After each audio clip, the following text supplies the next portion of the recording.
Well, can you guess which one I took out of my vehicle?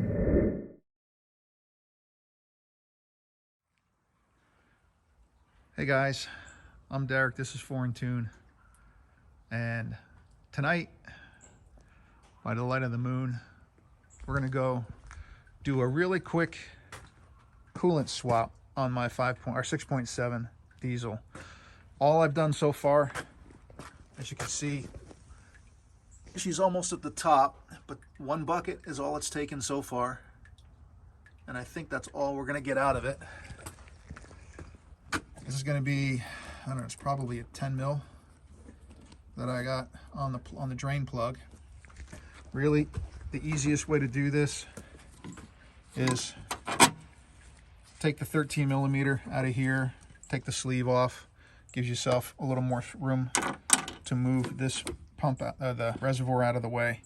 And right down in here, right on the side of the radiator, is where the drain plug is. And then again, that's the drain plug. It's a hex. Just use the hex. It's the easiest way to get to it. If you're patient enough, you can use an Allen wrench. I'm not that patient. So I'm just going to plug that back in. I've got 4 gallons of the Mopar that we're going to put into it. And specifically, the 90032. And I guess that's the new number that they're using for this engine. And in later videos, I'm going to do, back out a little bit here, a flush for the transmission, power steering. I'm going to put a power steering pump in it, brake flush, and front and rear differentials. And we're going to put the red line in, 7590. So I think it takes about 4 or 5 quarts in each pumpkin. So, what else do I get? Oh, I got my little parking sensor bracket, I guess.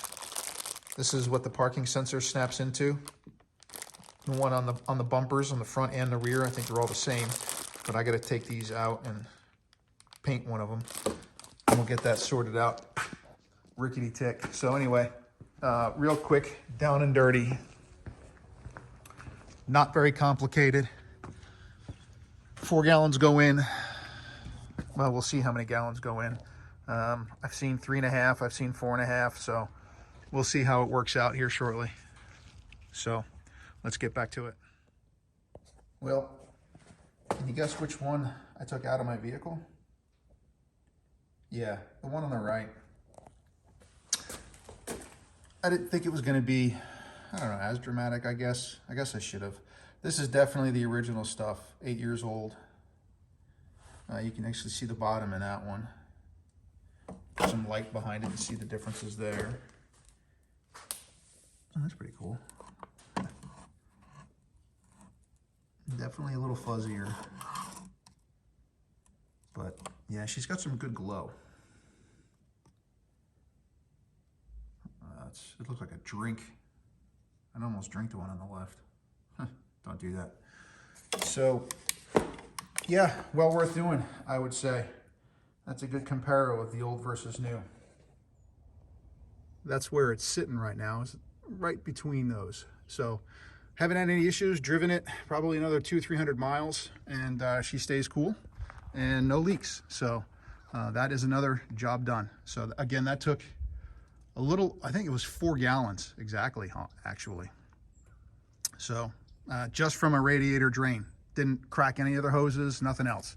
Just a simple radiator drain with the front end slightly downhill. Helped out a little bit, I guess. So that'll wrap it up on the antifreeze flush and refill.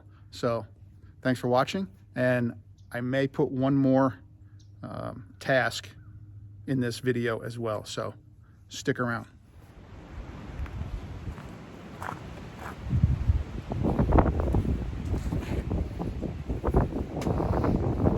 What's up, guys? Today we're going to get back to the Dodge. I'm going to do something really simple that I think anybody with just a grain of intellect can figure out how to do. We're going to replace the CCV filter on my 6.7 Cummins. So let's get started. Okay, initially what we're looking at is four 8 mils to get off this outer cover. I have 110 here because I lost one. So I pull the engine dipstick out, get these 4 off, gives you access to this, and then it looks like just a bunch of 8 mils going all the way around, and then this cover would come off as well. And then you should have pretty easy access to getting to the CCV filter. Well, with the initial cover off, all you got back there, pretty simple actually. Shouldn't take long at all to do all this.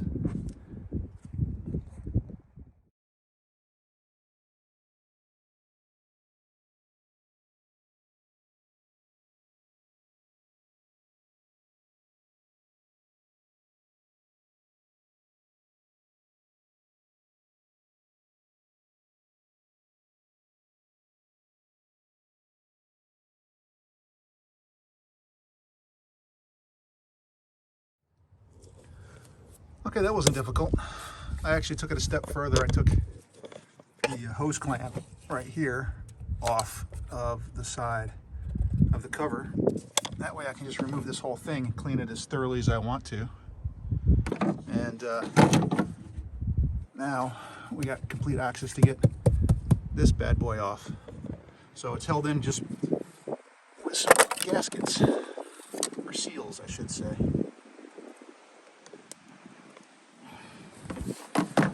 Can't really see anything in it.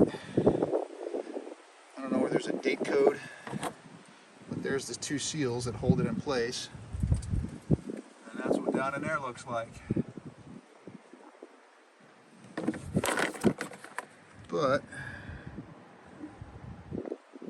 I don't know. No date of manufacture that I can see yet. So anyway, I'll get the new one, throw it in, give this a quick little wipe down, and reinstall everything the same way I took it apart. Quick and easy. Going over the old filter, the glare on it, you can see it's pointing at 22, so it looks like the 6th month of 22. So not too terribly old. Okay, well, I feel better, knowing at least it was changed relatively recently.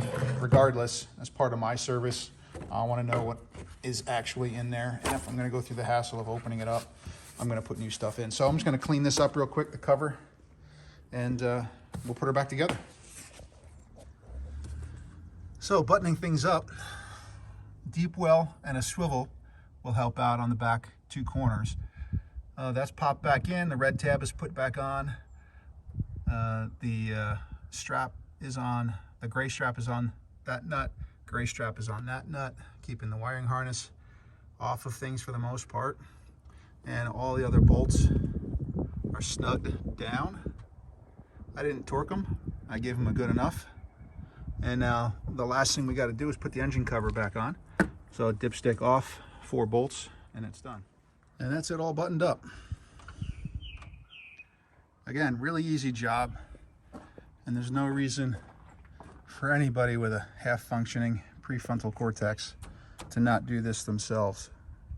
So I paid $55 off of Rock Auto for mine. If you want to go back with OEM, the Fleetwood, absolutely. But I'm pretty sure that this will do exactly the same job for a lot less. So anyway,